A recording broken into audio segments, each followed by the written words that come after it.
Аға лейтенант Сайлаубаев, сізді подполковник Мырзабеков кабинетіне шақырып жатыр.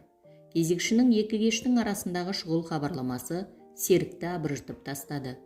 Алдағы демалысқа орай жолдастармен табиғат аясына шығып, жақсылап демалуды жоспарлап қойғаны бар еді. Мына хабар соның астан кестеңін шығармаса нетсін. Бірақ сылтауға орын жоқ.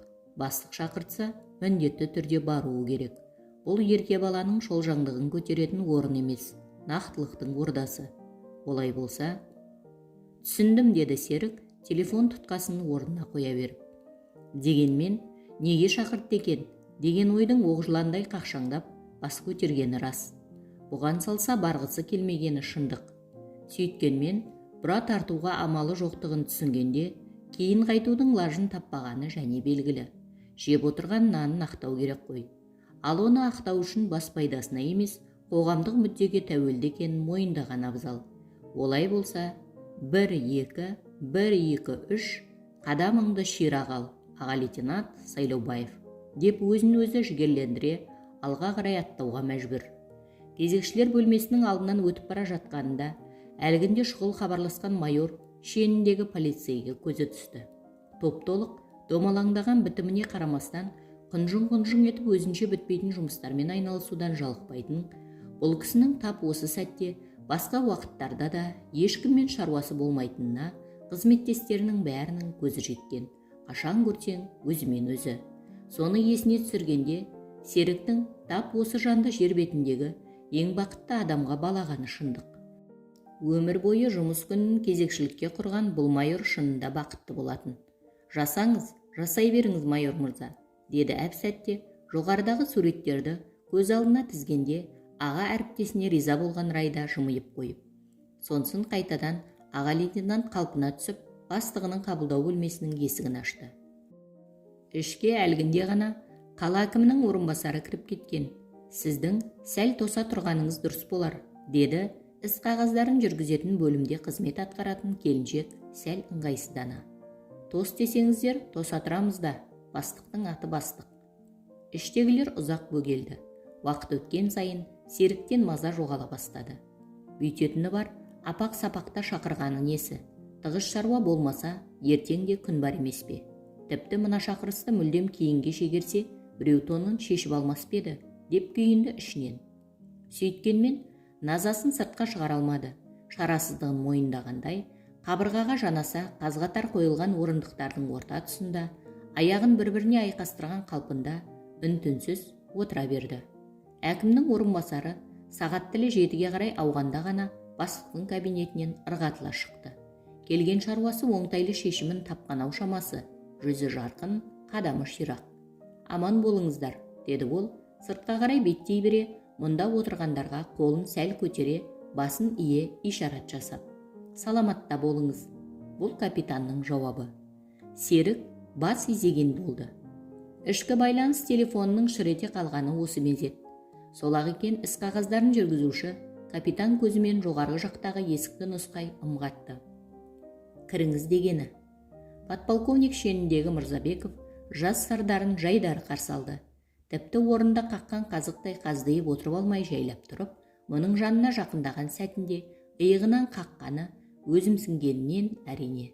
Бастығы жымиып қойды. Сосын, есіңде ұстағайсың. Бұл алқын-жұлқын уақыттағы соқпа-соқ кездесу емес. Әуелі хал жағдайыңды білейін дегенім ғой, деді жылы шарай. Әуелі хал жағдайыңды білейін дегенім ғой дейді.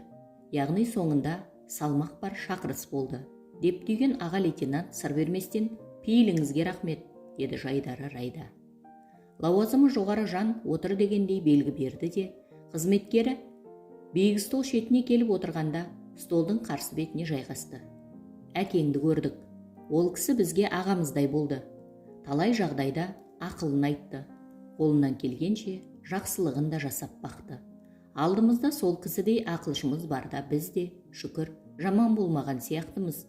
Жатқан жері жайлы болсын, тәлімгеріміздің. Көңіліңізге рахмет. Ал шешеңнің халі қалай? Жаман емес. Қолынан талай рет дәм татқанымызды қалай ұмытамыз? Өзі қалай, тың ба? Тың, немерелерін ойнатуға жарап тұр. Бәрі келді, жөн ақ. Керімбай Мырзабеков созылып барып сонадайда жатқан әлдебір папканы өзіне қарай тартты. Бірақ қолына алмады. Оған назар да аудармаған қалпында сөзін әрі қарай сабақтады. Жақсы, үлкендердің әр кезде тың болғаны жақсақ. Міне біз де біраз жасқа келіп қалыппыз. Амандық болса, зейнетке шығар күнге де жақындадық. Зейнетте жүргенде артымыздан жағымды сөз айтсаңдар, біздің де мерейіміз үстем. Қазір соны көп ойлайтын болыппын. О не дегеніңіз, подполковник мырза? Сіз әлі жас емессіз бе? Біле білгенге 50 деген ердің жасы ғой, деді Серік. Мынаны естігенде өзінше анау кісіні жұбатқан сыңайда. Бастығы кеңк-кеңк күлді. 50 деген ердің жасы болса, ердің жасы шығар. Бірақ жер ортасынан ауған тұс екенін ұмытпауға тиіспіз. Әрине, жету бір басқа, ұмытпау тағы басқа екенін түсінуге бізге әлі ертерек шығар.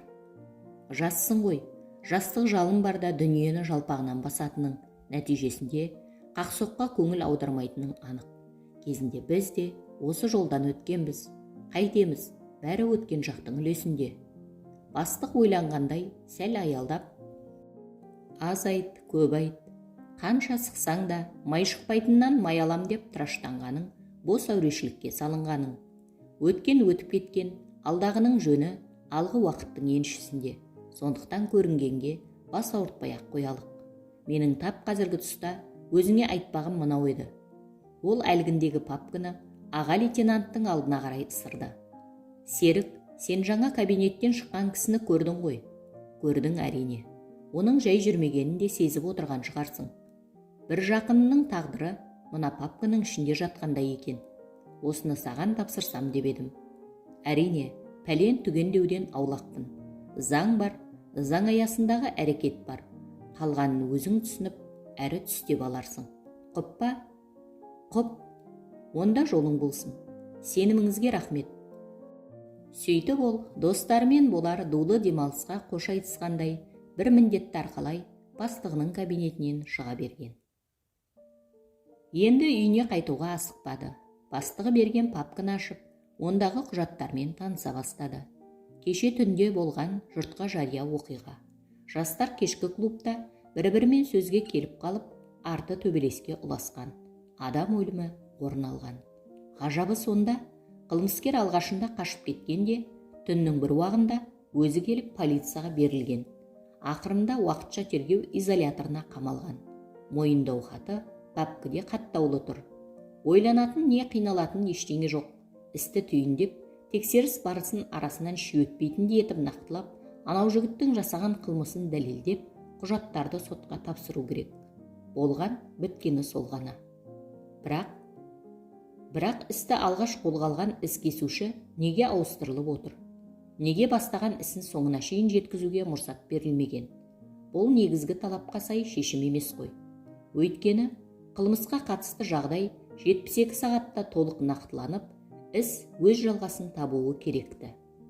Осы уақыт аралығында күдікті не қылмыскер есебінде сот тарапынан қамауға алынған немесе айғақтық дәлел жеткіліксіз деп еркіндікке жіберілуі тиістін. Мұның бірі жүзеге асырылмаған және қабылданбаған. Сосын көңілге сезік тудыратын жағдай күдікті де, жәбірленуші де оқиға орын алған жерде жалғыз болмаған. Ендеше куәгерлер жауабы қайда? Олардың осы арадағы рөлі қай дәрежеде? Бірі де айқындалмаған. Осыларға сүйенсе, қалған 48 сағатта атқарылар жұмыстың бастан асып жатқаны мәлім. Олай болатыны кешеден бері 24 сағат, яғни бір тәуліктің жадағай өтіп кеткені анық. Енді кешігудің салдары қиынға соғатыны айқын. Іс кесуші аға лейтенанттың тап осы арада бір сенері уақытша ұстау изоляторының ішкі істер бөлімі кеңсесімен жабық дәліз арқылы жалғасатын жапсарлас ғимаратта орналасуы болатын.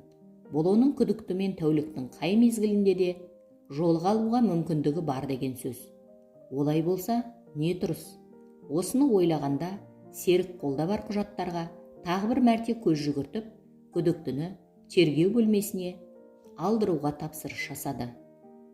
Ал күдікті арнайы орындыққа келіп отырып, кісен тиісті құрылға бекітілгенде оған таңдана қарап қалды. Дәл сонда ең алғаш басына келген ой, кісі өлтіргіш қорқауың мынау ма деген менсінбеушілік еді. Шынында жас жігіт тым қағылезді.